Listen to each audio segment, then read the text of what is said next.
Ya arrancamos con la primera entrevista, ya arrancamos y le damos un fuerte aplauso, nuestra admiración como siempre a todos los excombatientes, a Ramón Garcés, un fuerte aplauso para Ramón. Bravo. Hola Ramón. Bueno, Hola, muchas Ramón. gracias. ¿Qué tal? Gracias por venir, Ramón. Bueno, gracias por invitarme. Realmente es muy importante para los excombatientes de Malvinas tener espacios para malvinizar, de alguna manera, de contar historias personales, vividas, traumáticamente. ¿Traumáticamente? Sí, traumáticamente. No solamente durante la guerra, sino en la posguerra.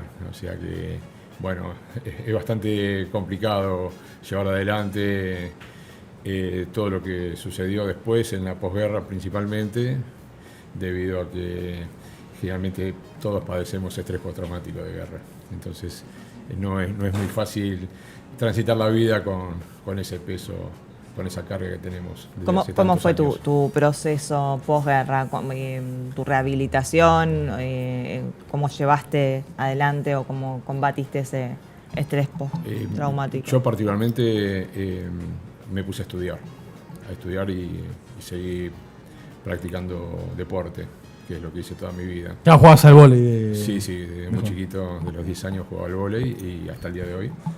Y bueno, es una manera de canalizar todas las angustias que uno tiene a través del deporte, el estudio y en mi caso particular en la creación de arte o literatura. Escribí libros, hice un cortometraje sobre la posguerra de Malvinas para visibilizar la cantidad de suicidios que hay hasta el día de la fecha, que cuando yo lo filmé con Jorge Sonsini como productor y Coco Silly como protagonista, como veterano de Malvinas, era en el año 2016 y se estimaba que había alrededor de 500 suicidios.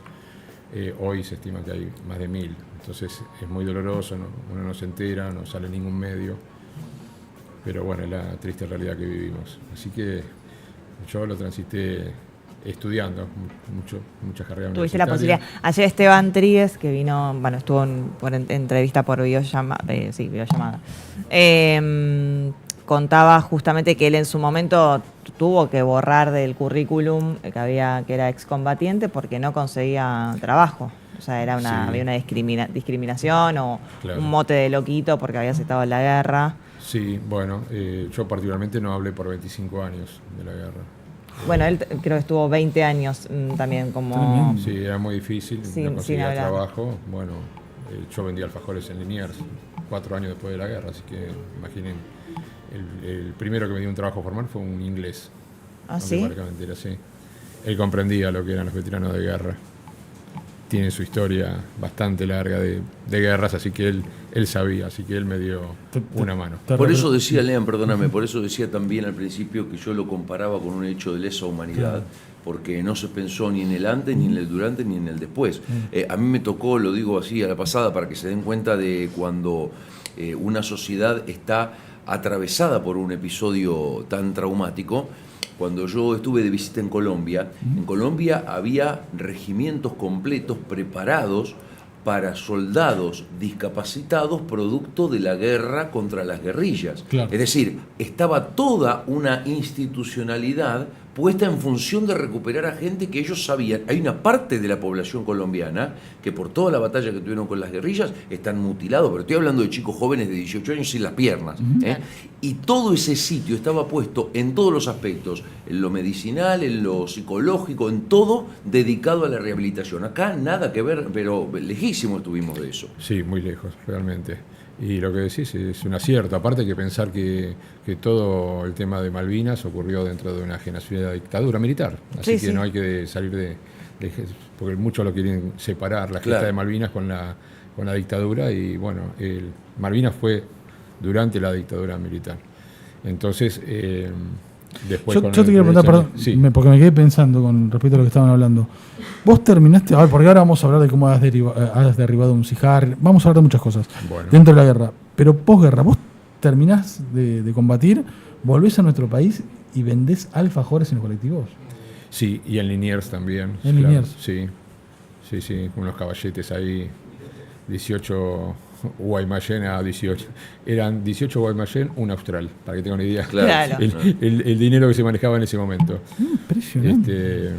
Sí, Qué fue una locura. Por eso había tantos veteranos de guerra vendiendo en los trenes, en los colectivos, hasta que Néstor Kirchner firmó la aprobación de las 3 pensiones que cobramos hoy día. ¿No? Claro, hasta ahí no había ningún tipo de retribución del Estado. Había en el gobierno de Menem 150 pesos, que era $150. Era lo que cobrábamos como un comienzo y después no alcanzaba, obviamente. Claro. Y bueno, después con el gobierno de Néstor Kirchner pudimos lograr tener una cobertura social también, que es la de PAMI, Claro. que tan vapuleada, pobrecita. Sí. Y las pensiones, que son como las jubilaciones, que también están vapuleadas hoy día, lamentablemente. Bien. ¿Cuándo te enteraste que ibas a la guerra? ¿Cómo y cómo fue ese hecho y cuándo? Me llegó una citación y me tenía que presentar. ¿Estabas haciendo el servicio militar obligatorio en ese momento? No, hacían los sorteos que salían por la radio y por los diarios, entonces según el número que te tocaba sabías si te entrabas, ¿no? Números bajos se salvaban. A mí me tocó el 862, así que no tenía chance de salvarme. Pero eso es lo que decía Lu, porque yo quizás está mal entendida la pregunta. ¿A vos te sortearon para ir a la guerra o te sortearon para la conscripción y de ahí fuiste a la guerra?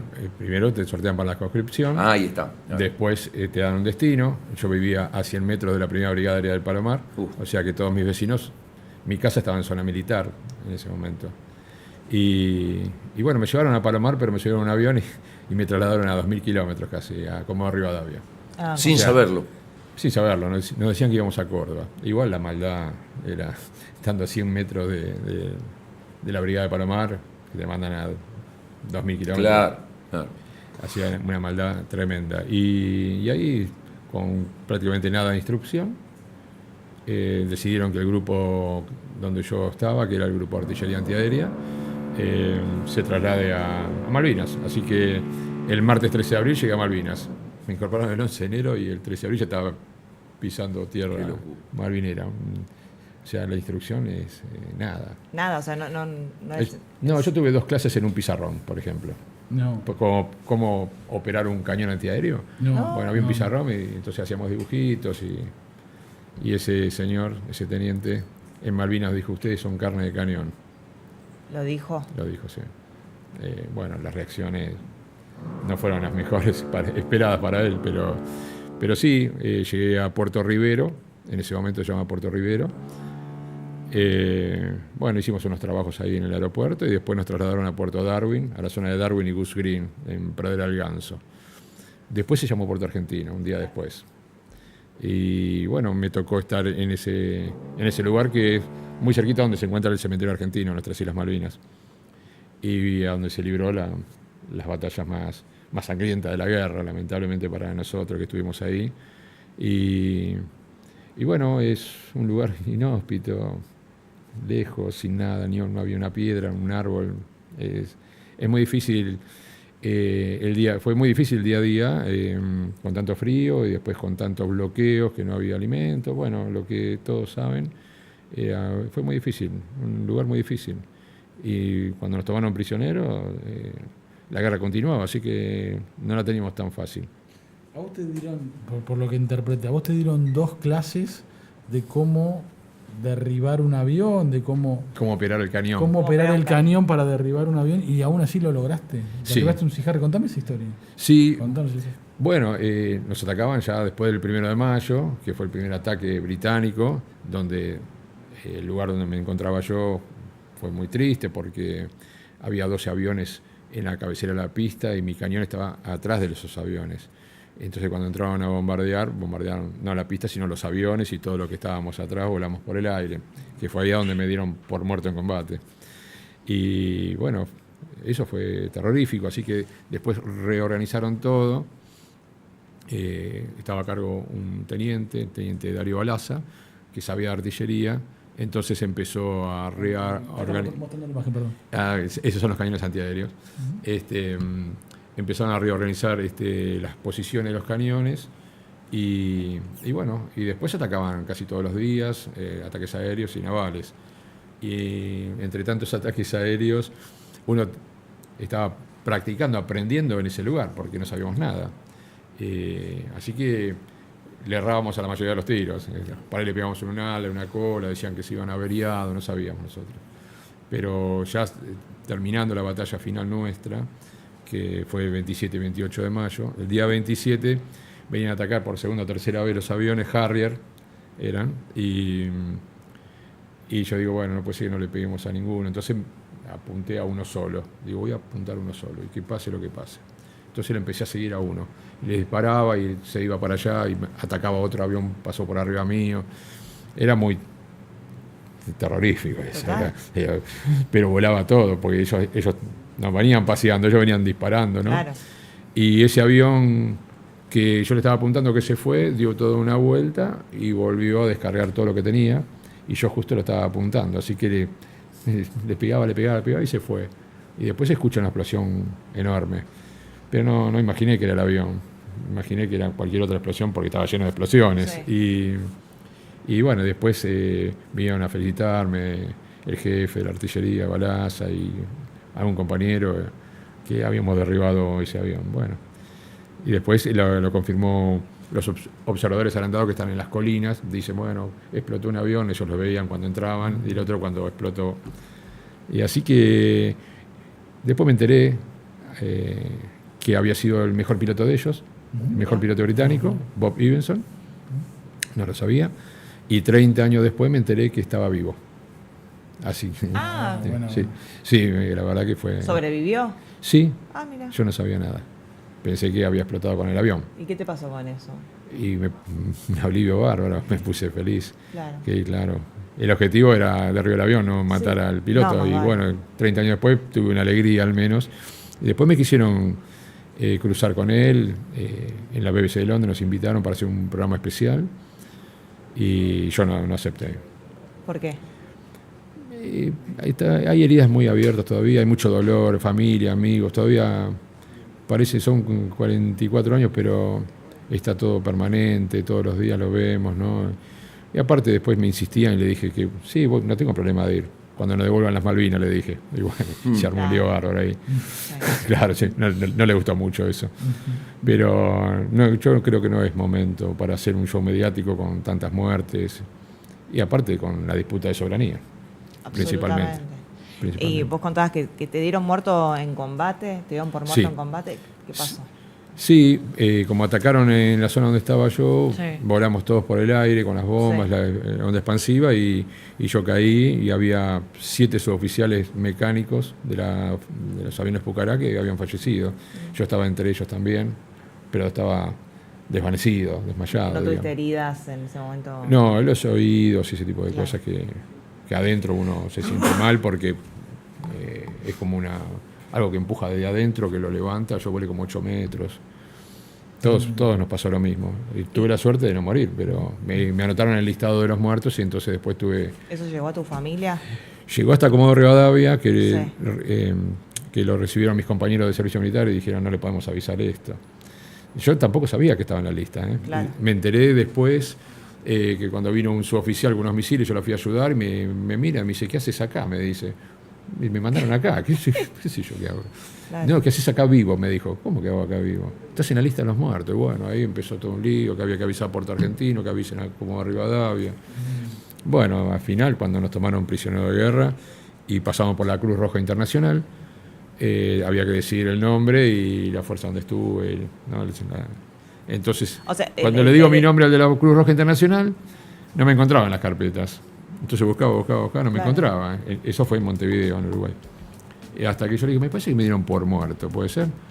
Entonces agarran la carpeta de los muertos y figuraba todavía ahí. Y seguí mucho tiempo acá. ¿Cuándo fue que los tomaron como prisioneros? Como prisioneros el 29 de mayo, justo el día del ejército argentino. Sí. Yo estaba en Fuerza Aérea. Sí, hubiesen resistido un poquito más, ¿no? Justo en su propio día caer prisionero. Pero bueno, no fue así. Y ahí estuvimos una semana en unos galpones de esquila, en Goose Green, en Pradera del Ganso. Y después de ahí nos llevaron a San Carlos, que fue el lugar donde desembarcaron los británicos. Sí. Ahí estuvimos 3 días en un campo de concentración a cielo abierto. Y después nos subieron a un barco y nos llevaron 5 días hasta Montevideo. Y la guerra todavía continuaba. Recién nos largaron el 13 de junio y la guerra terminó el 14. ¿Estuviste hasta el final de la guerra? Como prisionero. Casi. Claro, al día siguiente que nos dejaron, terminó. ¿Y qué pasaba? ¿Y qué condiciones? Bueno, hablas de un campo de concentración, pero ¿qué tipo de...?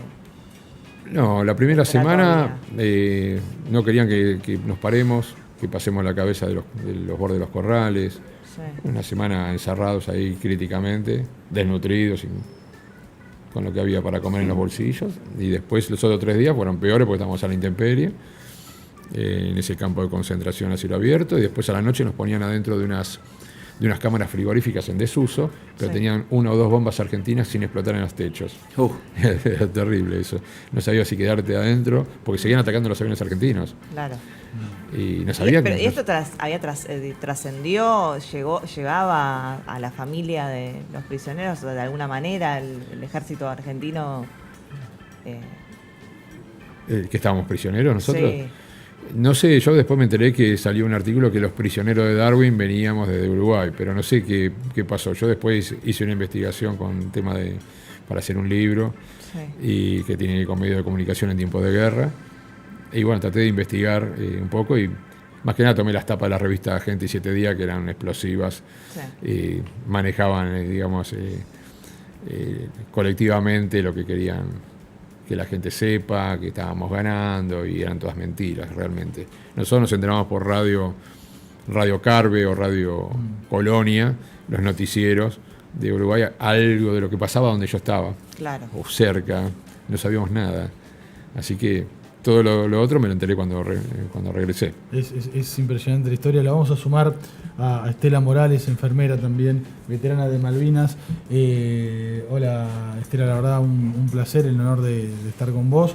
Leyendo un poco tu historia y te sumamos también a la charla con nosotros, porque esto es una charla, no es ni siquiera es una entrevista, para recordarlos a ustedes, para homenajearlos. Nosotros siempre decimos lo mismo, es todo el año, ¿no? Es todos los días donde hay que homenajearlos y nuestra admiración plena. Vos lograste que te reconozcan como veterana de Malvinas porque sufriste también una discriminación por género, no te querían reconocer como veterana por ser mujer. ¿Esto es verdad? Me imagino que debe ser así. Sí, la verdad, bueno, buenos días. Hola. Enfermera ella, Estela. Gracias por invitarme. Yo creo que nosotras como enfermeras militares estábamos bajo orden. Y en el 82, bueno, nos llamaron, nos dijeron, ustedes tienen que ir a la guerra. Así fue, dentro del hospital, como enfermera profesional, habíamos hecho un curso de instrucción militar y estábamos preparadas, entre comillas, para estas situaciones. Así que yo creo que después, sí, debe haber sido eso, porque dentro de un gobierno de facto no existe el rol de la mujer como verdadera, ¿no? Como tiene que ser, a la par del hombre. Y eso creo que hasta el día de hoy me parece que sigue siendo igual.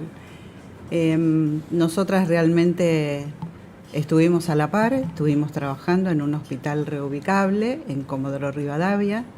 No sé cuántas, siempre digo que nosotras estuvimos en el lugar que realmente nos necesitaban. Hicimos evacuaciones aéreas, estuvimos atendiendo a los heridos, pero creo que el lugar era ese, ¿no? En Comodoro Rivadavia, en la cabecera de pista del aeropuerto de Comodoro. Lugar poco apto para instalar un hospital, pero bueno, fue así. Y el hecho de estar a la par de los señores militares, de nuestros jefes, trabajando, haciendo exactamente lo mismo, ¿no? Más allá del rol de enfermería, estuvimos armando el hospital, preparando material, trabajando a la par de ellos. Sentimos que después hubo un silencio muy grande y nosotras no fuimos reconocidas. Porque creo que por una situación de intereses económicos, ¿no? En general la guerra es eso, hay intereses económicos. Y A nosotras nos decían que no habíamos estado en las islas. En los años 90 hubo un decreto que decía solamente eran reconocidos plenamente los que habían estado pisando Malvinas. Y así fue como nos dejaron afuera, ¿no? Aunque estuviésemos en las listas, aunque nos hubiesen reconocido en el año 85, la Fuerza Aérea nos reconoce, después en los años 90, por la ley 24.118 creo que es, bueno, el Honorable Congreso de la Nación nos reconoce con medalla y diploma. Pero bueno, yo creo que el rol de la enfermería no tenía ningún valor, era como si no hubiésemos estado. ¿Nos podemos mostrar la medalla? Porque sí. La que da el Congreso. Esta de la del Congreso. Sí, claro. Es la medalla que da el Congreso y que... Está la cámara ahí para mostrarla. Ahí está, perfecto. Esa es la medalla que da el Congreso. Sí, el año 92, o por ahí, ¿no? Sí, más o menos. Yo no me enteré, porque yo pedí la baja en el año 1984 y, bueno, me borraron directamente, la Fuerza Aérea me borró de la lista y me enteré 30 años después, cuando mi compañera Alicia levantó esta bandera por la visibilidad, porque sentimos que si habíamos estado a la par de los varones, ¿por qué no nos reconocían plenamente?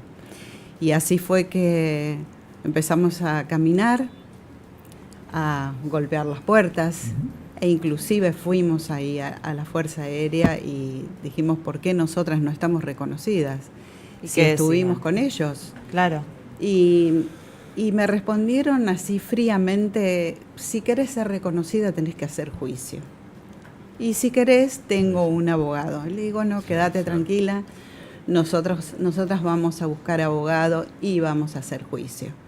Y así fue como con todos nuestros papeles, nuestros documentos, nuestras fotografías, porque siempre digo gracias al periodismo que en ese momento nos vieron en Comodoro 5 mujeres vestidas de verde y les llamó la atención y entonces nos empezaron a sacar fotos y aparecimos en revistas y bueno, todo eso lo fuimos juntando y fue un juicio fundamentado, ¿no? Claro. Porque al tener tantos documentos, la justicia después de 10 años nos dijo que sí, que somos veteranas de guerra. Increíble. Estela, ¿hasta cuándo estuviste en Comodoro Rivadavia? Yo estuve desde los inicios, después del 2 de abril, Sí. hasta después del 25 de mayo, más o menos. Estuvimos en el mismo lugar, entonces. Claro. Mirá vos. Pues yo estuve en la 9ª Brigada Aérea, como de Rivadavia, mirá. donde está el aeropuerto ahí. Claro, y Estuvimos- nosotros estábamos muy cerca e inclusive los primeros días que se instaló el hospital ahí, dormíamos, o sea, descansábamos dentro del hospital. Y después llegó el momento que como se producían oscurecimientos y sabían que en cualquier momento iban a llegar, lo que nos hacíamos, íbamos a la brigada de noche con una ambulancia y descansábamos en un cuarto que eran unas cuchetas. Sí, la cucheta, claro. Y ahí descansábamos. Sí, Pero Es bueno. tremendo que hayan compartido hasta el Compartimos. mismo lugar Claro. y se acuerden de las anécdotas hasta cómo Sí. era, ¿no? Sí, había un cañón, donde estaba ella en la cabecera de las pistas, había un cañón antiaéreo de unos compañeros míos. tengo una foto, sí, Sí. tengo fotos. O sea, nosotros éramos 9 cañones antiaéreos, 6 nos llevaron a Malvinas, pero 3 quedaron ahí custodiando, digamos, en la brigada, y uno estaba donde estaba, ahí a metros de donde estaba ella. Mirá vos. Así que Impresionante. ¿Y cómo eran las condiciones para ustedes que trabajaban y las climáticas eran las atendían? peores, porque en Comodoro un viento y un frío. Es tremendo. Sí, climáticas y bueno, estábamos en un lugar bastante inhóspito, Sí. muy cerca del mar. Bueno, cuando se producían los oscurecimientos era oscuridad total. Sí. Y bueno, pero estábamos adentro del hospital. El hospital, no sé si han escuchado, son 11 módulos que se arman. Fue transportado por camión, porque en ese momento no había necesidad en realidad no necesidad, pero bueno, no se podía. La realidad es que nosotras íbamos a ir a Malvinas. O sea, la primera orden fue, ustedes van a Malvinas. Pero después hubo una contraorden y se se supo que el piso de Malvinas, el suelo, es muy blando, que se llama turba. Es como hay en el sur, también en Ushuaia está la turba, ¿no? O sea, es tierra argentina, siempre lo digo. Y bueno, por eso hubo una contraorden y se instaló ahí en Comodoro Rivadavia, donde lo estábamos esperando justamente cuando llegamos nosotras. Llegamos primero nosotras y después llegó el hospital. Y lo armamos ahí, pero adentro está el comedor, cocina, sala de internación, quirófano, sala de esterilización, o sea, es completo y además tiene aire acondicionado y agua también potable con bolsas, aparatos para... Ahí estamos compartiendo, perdón Estela, estamos compartiendo ahí fotos de... Eso es, estoy con mi compañera Ana, esa es una de las camillas y donde descansábamos en la sala de la guardia, había 5 camillas. Y esa foto la sacó un periodista, creo que de Radiolandia 2000, de allá del 82, que se le permitió entrar al hospital y sacarnos fotos. Que gracias a eso tenemos estas fotos, porque si no, nosotras no llevábamos cámara de fotos. Tengo 2 preguntas para hacerles, en función, por supuesto, de especulaciones propias. Hay una sensación que encuentro en los testimonios, desde el momento en el que se toma Malvinas hasta que empiezan los combates, que la idea que tenía la cúpula militar era que era simplemente un episodio de recuperación, de poner ahí a los soldados y se terminó. Ellos nunca supusieron el combate. ¿Es así o estoy completamente equivocado? Hay versiones que dicen eso. Ajá. Hay que pensar el contexto geopolítico de ese momento, que Margaret Thatcher estaba en total declive, estaba peleando por quedarse en el poder, y acá el dictador Galtieri también. Claro. Entonces había una disputa, el que ganaba quedaba. Claro. Y fue así. Está bien. No, por eso digo, porque daba la sensación como que al principio se iba a decir, tomamos Malvinas, se terminó, no va a haber respuesta, van a quedarse tranquilos con nuestra reconquista. Y lo otro, en función de la experiencia que han tenido, ¿cómo se vivió esto del lado de los ingleses? Porque da la sensación de que ellos tenían una actitud hasta quizás mucho más profesional, que era su trabajo ir y volver a conquistar Malvinas, y para ustedes, que fueron los que tuvieron que poner el cuerpo, era una especie de epopeya de nenes de menos de 20 años que se tenían que hacer cargo de una cosa espantosa. Sí, al principio nadie imaginó que iba a haber una guerra. Claro. Muchos decían, yo quiero ir, y se llevaban una valija de viaje con cámara de fotos. Claro, como si fuesen vacaciones. Iban de vacaciones. No, tremendo. Sí, hay imágenes, hay fotos con... ¿Pero que soldados o suboficiales, oficiales? Claro. Soldados, algunas... Claro, eso iba a preguntar cómo era. Sí, soldados, cámara de fotos, algunas llevaron. Claro. Oficiales. Sí, Bueno, sí. Los superiores estaban en... Pero hay alguna foto donde es tomado prisionero, hay un oficial con una valija. Una valija de viaje, de cuero. Claro. Nunca imaginaron que la que iba a venir, pero era muy y hay muchos que lo han dicho. Yo quería conocer, quería hacer turismo, nunca viajé en avión, era una oportunidad de viajar en avión, de conocer. Claro. ¿Cuándo voy a volver? Nunca. Bueno, nunca. Sí, ¿no? Yo creo que sí, que es así. A nosotras nos tocó viajar en el Boeing con repleto de soldados que estaban sentados sin butacas, el avión. El Boeing, es el avión presidencial, el Boeing Sí, 707. cuando Claro. llegamos a Comodoro, bueno, subimos las 5, nos sentamos muy cerquita de la cabina y escuchábamos que nos dio bastante vergüenza y éramos muy jóvenes. Yo era la mayor en ese momento, pero mi compañera tenía 23 años. Y decían, uy, mira, las chicas de Fuerza Aérea vienen a alegrar la tropa. Creo que ahí se nota, ¿no? El machismo y el patriarcado que hubo en ese momento, pero sobre todo dentro de la fuerza y de los señores militares. Y escuchaba a los soldados que cuando había un pozo de aire decían olé y estaban contentos, o sea, era como... El único enojado era yo. Yo era el único enojado. ¿Fuiste consciente de que Sí, yo estaba algo consciente, espantoso? entonces ya desde el vuelo de Palomar, que todos festejaban cuando despegó el avión, yo ya empecé a insultar Yo y pensaba a eso, hacer ¿no? otras cosas en el avión sin conocer a nadie. Ya empecé todo mal, digamos. Ya desde el vamos no podía soportar que yo era un militante de la juventud peronista, en esa época de la zona oeste, que no era cualquier zona, ya que estaba la primera brigada de Palomar, la 7ª brigada de Morón, la mansión Seré, varios centros clandestinos, imaginen. Todo eso después me enteré, después que volvimos, pero uno militaba en esa zona contra esa dictadura y de repente estar vestido de verde. Sos parte de alguna manera de sos sí. parte. Así que la cabeza era un crack terrible. Entonces cuando dicen arriba del avión y todos contentos que iban a volar, yo empecé a insultar a todos, bueno, todas otras barbaridades que hice. Sí. No lo toleraba. Y bueno, así seguí a los tumbos todo el servicio militar. ¿Y Ramón, vos volviste a Malvinas? No, todavía no volví. Tengo esperanza de volver. ¿Te gustaría? Sí, pero con mi esposa. Con mi esposa sí. No, con otros veteranos de guerra no. No quiero ir a recorrer los lugares, meterse dentro de los pozos. No. Ir a recorrer, a disfrutar, a tomar unas cervezas. Claro, en otro ver plan. donde estuvo mi cañón, pero no estar ahí. No, disfrutar, porque es muy linda Malvinas.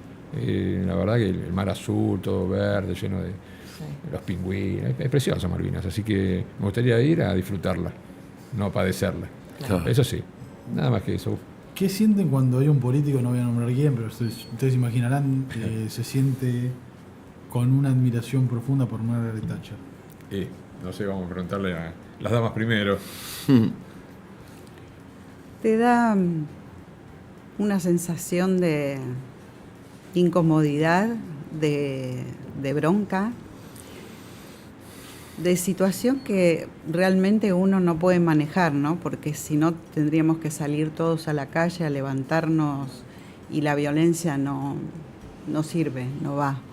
Lo vivimos en esta guerra que siempre creo que los soldados que fueron muy valientes tomaron conciencia cuando empezó el bombardeo, y nosotras tomamos conciencia de lo que es la guerra. Al recibir a los heridos. Sí, claro, y creo que ahí uno siente que realmente no sirve, no va para nada la guerra. Creo que son intereses económicos, lo vivimos y siempre decimos que en una guerra solo es destrucción. Para mí no hay victorias ni derrotas, creo que todos perdemos. Se pierden vidas, que es lo que uno no puede recuperar, y son ausencias que no se recuperan. Lo otro sí, lo material se recupera, porque lo vemos, ¿no? Yo particularmente opino que tenemos que salir todos a la calle, todo al revés. Digo, en este sentido, así como salimos el 24 de marzo, un montón de miles y miles de personas, hay que salir a la calle para ponerle un freno a este presidente que lo que hace es no solamente regalar soberanía. Y entonces, estar asociado a dos potencias que siempre votaron en contra, Naciones Unidas contra Argentina, votaron contra la soberanía de las Islas Malvinas para Argentina, yo creo que no hay que dejarle más tiempo sin protestar. Tenemos que salir, unirnos de alguna manera, salir a la calle, y por las redes y por donde se pueda hay que ponerle un freno, porque realmente no está bien este hombre. Y ahora nos quiere meter en otra guerra más, en Irán. No sé qué le pasa. Nadie le dice nada, el cuerpo de asesores no le dice, te estás equivocando, te pasás de la raya. Se lo tienen que decir, desde Irán le tienen que decir, pasó la línea roja. No, otra vez no. Otra vez, ahora dice que son enemigos de Argentina. Yo no lo siento enemigo de Argentina, pero estar negociando la soberanía de Malvinas con Estados Unidos, con Israel, y Estados Unidos, que es socio político y militar de Gran Bretaña, es terrible, y con todo su grupo de políticos que tiene, como la diputada Samantha Mayé, que es profesora de Historia de la Universidad de San Martín, las cosas que dice, ya fue denunciada el otro día. Patricia Bullrich, que quería entregar las Malvinas por unas vacunas Pfizer. Sí.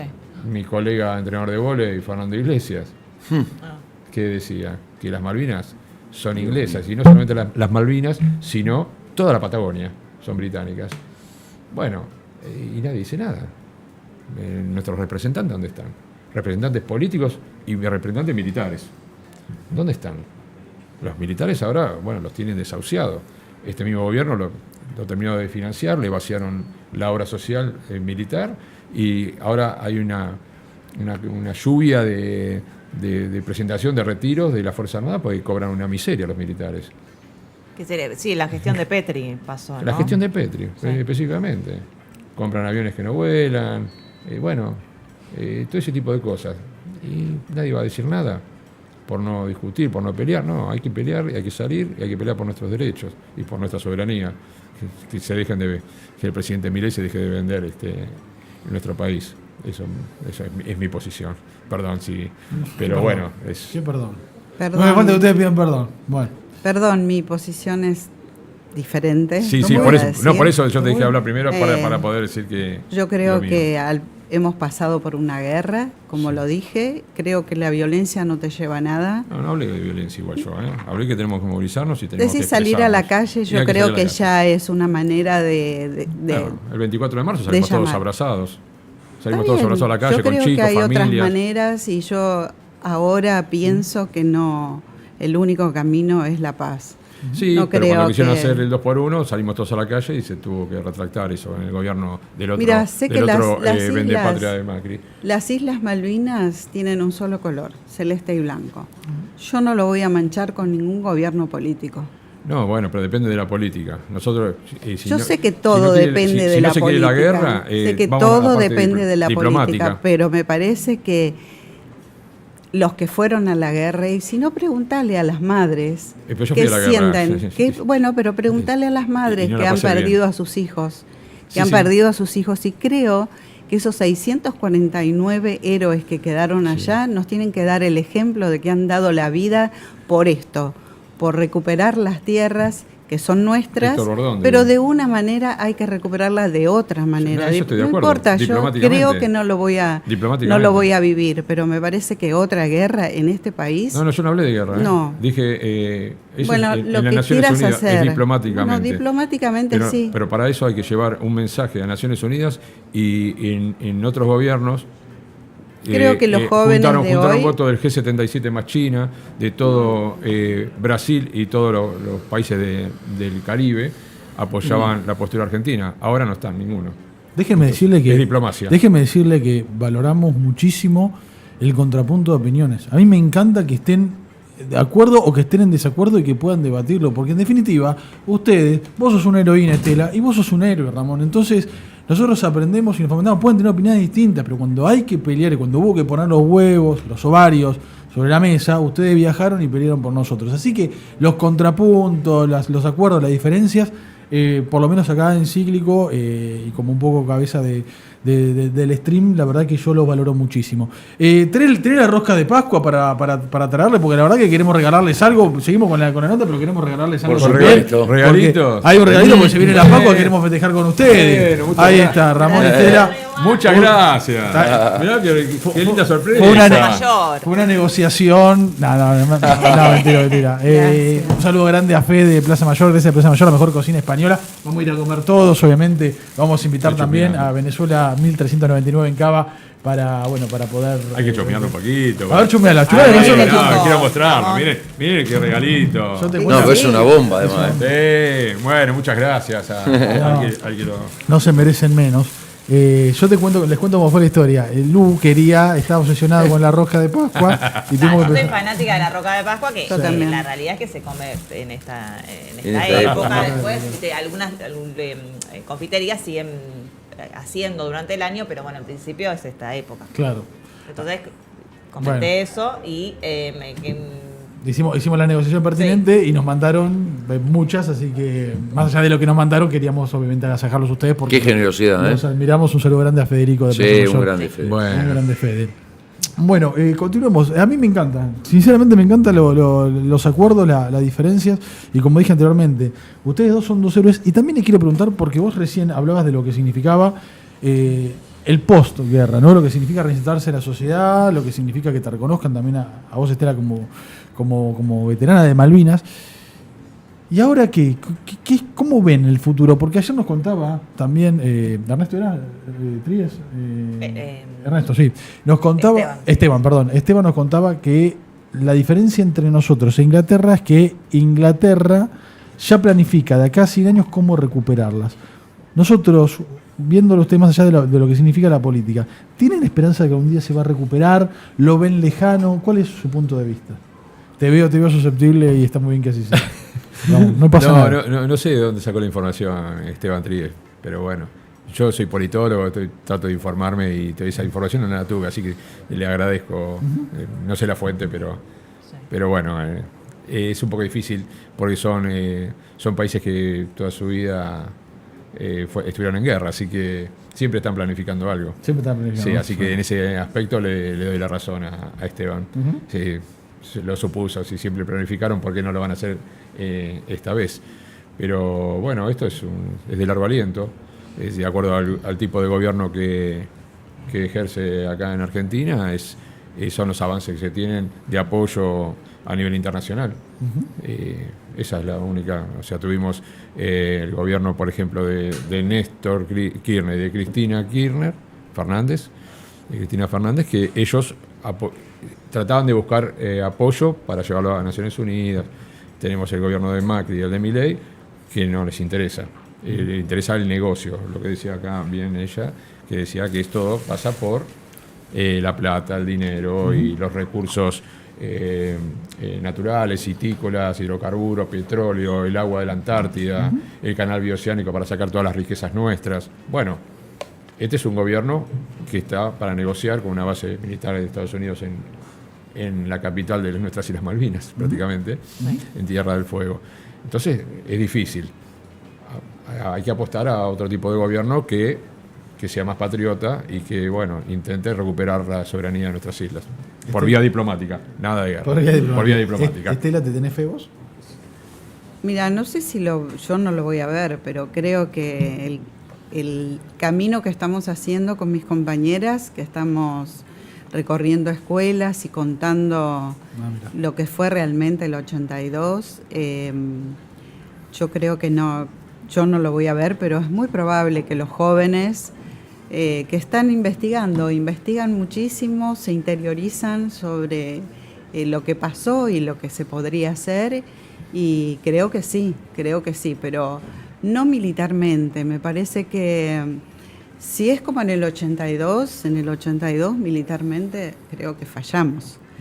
Y sigue siendo así para mí. O sea, creo que las armas en aquel momento no eran para nada superiores a lo que tenía la gran potencia, ¿no? Sí, claro. Que inclusive, como yo soy de Villa María, de la provincia de Córdoba, y yo sentía que en ese momento o sea, es como que uno sale de la caparazón de ese mundo tan chiquitito y se encuentra con unas noticias una de las noticias que salían eran que los ingleses podían ver de noche. Claro. Y bueno, y a mí me llamaba la atención, digo, ¿cómo será? Porque dentro de esa cabeza, que hay que pensar también que éramos muy jóvenes en ese momento, ellos también. Sí, yo cumplí 19 en Malvinas. Bueno, entonces 19 cumplí en Malvinas. no es la mentalidad de ahora, de los jóvenes de ahora, y tampoco teníamos los medios, ¿no? La tecnología ahora te muestra tanto avance en todos y podemos ver, eso es lo que me llama la atención. Hoy podemos ver por los canales, por YouTube, podemos ver la guerra. En otros países, hablando de guerra, que seguimos, porque ya me acuerdo de otros años anteriores que estábamos viendo por televisión otras guerras y seguimos, este mundo sigue en guerra, y lo vemos y decimos, pero ¿cómo? Yo me asombro porque veo como si fueran juegos, ¿no? Y lo muestran, sí, tiraron una bomba acá, otra, lo naturalizaron tanto que es algo que no lo puedo entender. Se perdió toda la parte humana, ¿no? Y de ver qué es lo que llegás, el resultado de lo que es una guerra. Y es lo que siempre digo, las pérdidas humanas, porque no se recuperan. Y hemos llegado a eso, ¿no? Sí, el daño es irreparable, no hay manera. Sí. No hay forma. Y entonces vos decís, ¿cómo? Se perdió todo eso, ¿no? O sea, pensemos, por eso siempre digo, vayamos más allá de si las vamos a recuperar o no, cómo las vamos a recuperar, y me parece que la manera es esa, solo diplomáticamente, investigando, e ir, no dejar no solamente el 2 de abril, sino los 365 días del año.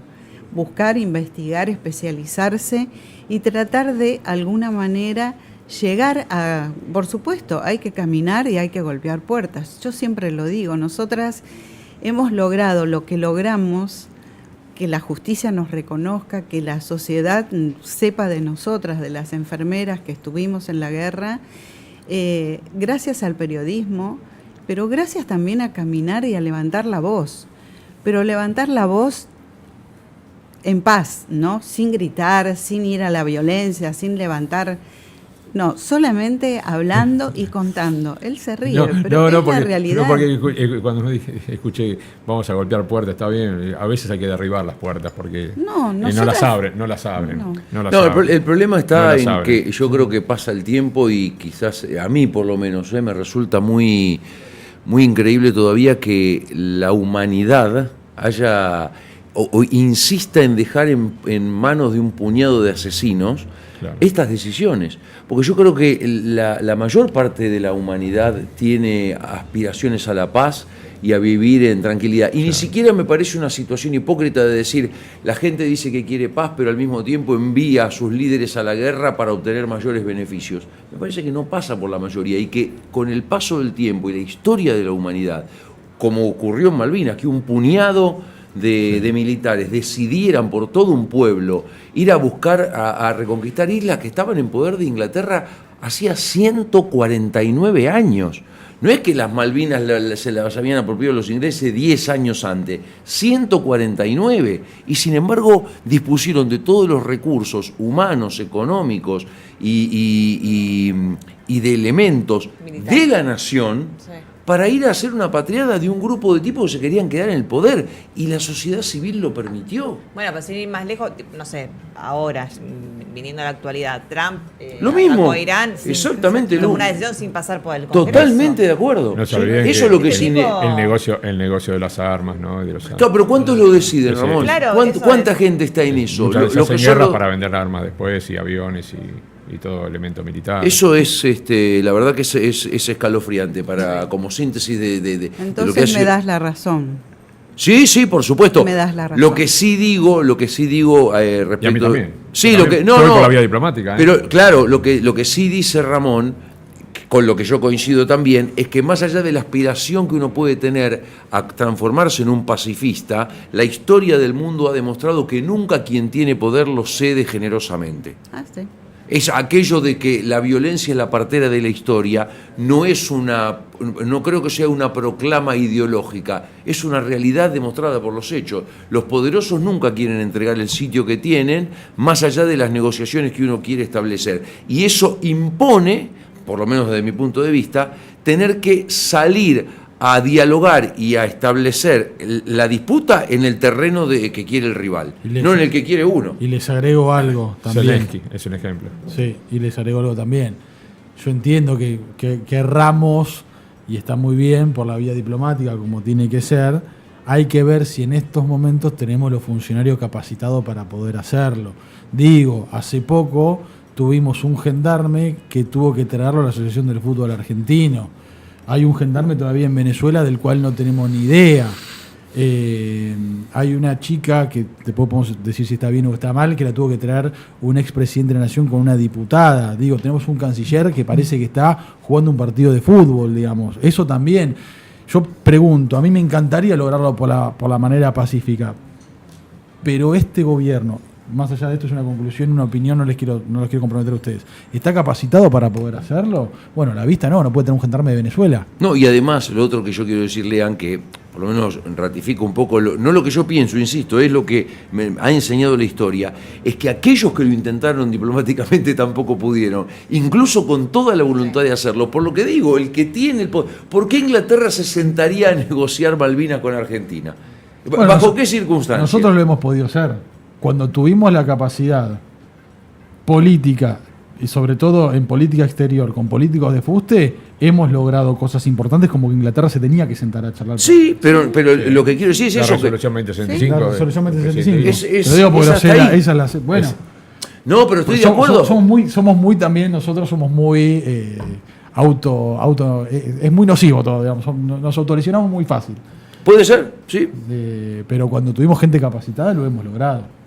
Todavía se sigue negociando y Hay que peleando seguir. por la resolución 2065. Hay que seguir. El otro Hizo camino no se presidente puede, es imposible, está totalmente terminado el camino violento. A Pero mí el me- otro es muy A complicado. mí me da mucha lástima, perdón que es autorreferencial, como familiar de Lidia, me da mucha lástima que en 1965 se logró la última resolución. Fíjense el tiempo Claro. que ha pasado. Y es la referencia para ir a discutir. Y es la referencia para ir a discutir. Imagínate si hubiésemos tenido y aportado no solamente la economía, ¿no? sino material y gente capacitada para poder discutirlo. Yo creo que hubiese sido mucho más fácil la resolución. Claro que sí. Sí, claro que sí. Lo que pasa es que los gobiernos no quieren, hay gobiernos que no lo quieren hacer eso. No es que si estén capacitados los cancilleres, por ahí están capacitados. Tenemos mucha gente muy capacitada, por eso me da lástima. Pero reciben órdenes. Sí, capaz no es la del prioridad. jefe. La orden del jefe es, Sí. esto no. Ramón, yo tengo una personalmente, la última, Sí, decime. que tiene que ver con que me interesa mucho saber cuándo fue que empezaron ustedes a tener la sensación de que la sociedad los miraba de una manera mucho más cariñosa, si amigable. se quiere, amigable, porque eso también creo que fue muy, muy duro, incluso quizás tanto como la guerra, volver y sentir el desprecio de decir ustedes perdieron. Sí, bueno, ni bien llegamos, ocurrió eso y ahí automáticamente también fuimos, la primera movilización la hicimos, ni bien llegamos a la Torre de los Ingleses. Claro. Ahora le llaman Monumental, creo. Ahí empezamos a armar los centros de combatientes y empezamos a tratar de visibilizar el tema de Malvinas, los nuestros, y pasaron muchas décadas, pero siempre con el trabajo de los excombatientes de Malvinas, siempre con el trabajo, presentando proyectos, de monumento, de ley, de las pensiones, de lo que sea. ¿Sabes Todo lo que yo hay me acuerdo? vigente ¿Sabes lo que yo es me por acuerdo? los mismos que estuvimos en Malvinas. Sí, ya te digo, Seguí, me acuerdo de chico yendo al secundario a los héroes subiéndose a los colectivos a vender Sí. las calcomanías. Claro, y yo te dije, vendía en los trenes, en los colectivos y en la calle. Y por las casas vendía libros. Y todo eso después de la guerra. Y no había podido terminar el secundario todavía. Ahora tengo 5 carreras universitarias, pero en ese momento no había terminado el secundario. Entonces Claro. Es muy difícil. Era todo más ¿no? difícil. Era mucho Uf. más. Y aparte no querían. Lo quise terminar en Comodoro Rivadavia, en la escuela Perito Moreno. Y una semana antes me dijeron que quedaba libre. En una Luego. decisión militar, porque las escuelas estaban intervenidas. Después de venir la guerra, con 14, 15 kilos de menos, tener la voluntad de tratar de terminar el secundario, que me trasladaron, un amigo mío me mandó los papeles de la provincia de Buenos Aires a Comodoro Rivadavia, cursando, los chicos de allá me ayudaban, las chicas también. Y de repente, una semana antes, que ya estaban planeando la fiesta de egresado, y me dejan libre.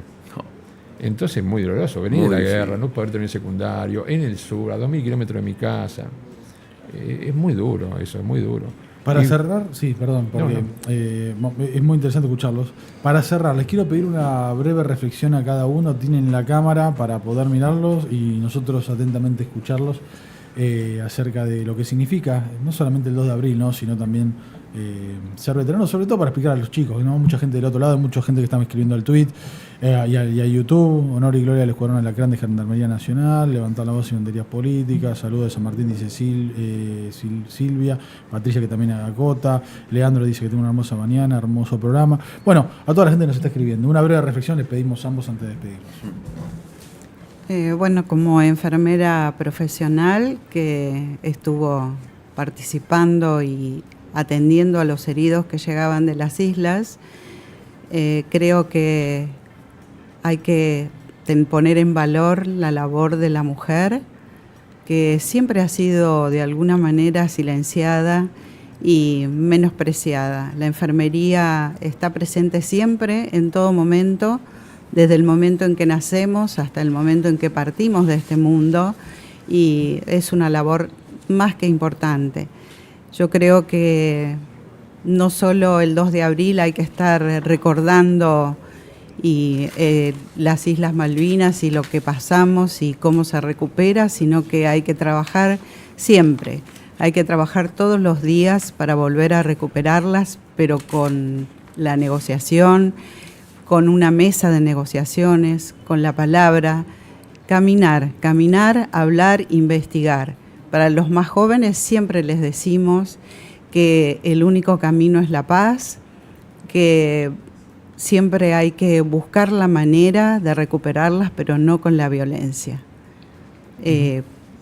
Creo que las Islas Malvinas son argentinas, que el único color que tiene es celeste y blanco y no tiene que estar manchado por ningún gobierno político, aunque me digan que todo pasa por la política, es verdad, pero pensemos también como seres humanos y que no hay que pensar en una guerra que solo trae pérdidas.